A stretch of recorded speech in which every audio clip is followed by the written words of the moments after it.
การจากไปโดยบ่มีวันจะกลับขึ้นมาของสหายพลเอกคำไต่ศรีพันดอนเป็นการสูญเสียอันใหญ่หลวงที่สุดสำหรับพรรครัฐและประชาชนลาวบรรดาเผ่า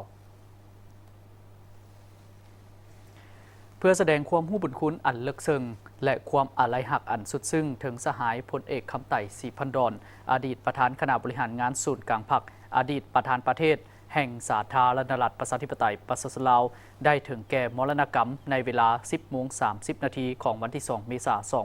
2025 ที่ผ่านมาด้วยโรคชรารวมอายุได้102 ปีบรรดาสถานทูตของลาวที่ประจำอยู่ต่างประเทศก็คือสำนักงานองค์การโรงเรียนห้องหมอได้พร้อมกันเอาธงชาติและธงผักลงเครื่องเสานับแต่วันที่ 3 เมษายน 2025 ถึงวันที่ 7 เมษายน 2025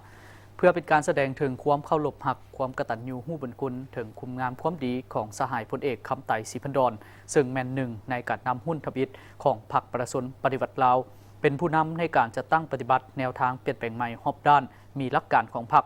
สหายแม่นนักหักชาติแม่นนักปฏิวัติและเป็นผู้นำที่ดีเด่นของพรรคของชาติตลอดชีวิตของเพิ่นได้อุทิศสติปัญญากำลังวังชาเพื่อภารกิจปฏิวัติเพื่อการพัฒนาประเทศชาติและความอยู่ดีกินดีให้แก่ประชาชนลาวบรรดาเผ่าและจะระลึกถึงสหายพลเอกคำไต่ศรีพันดอนตลอดไป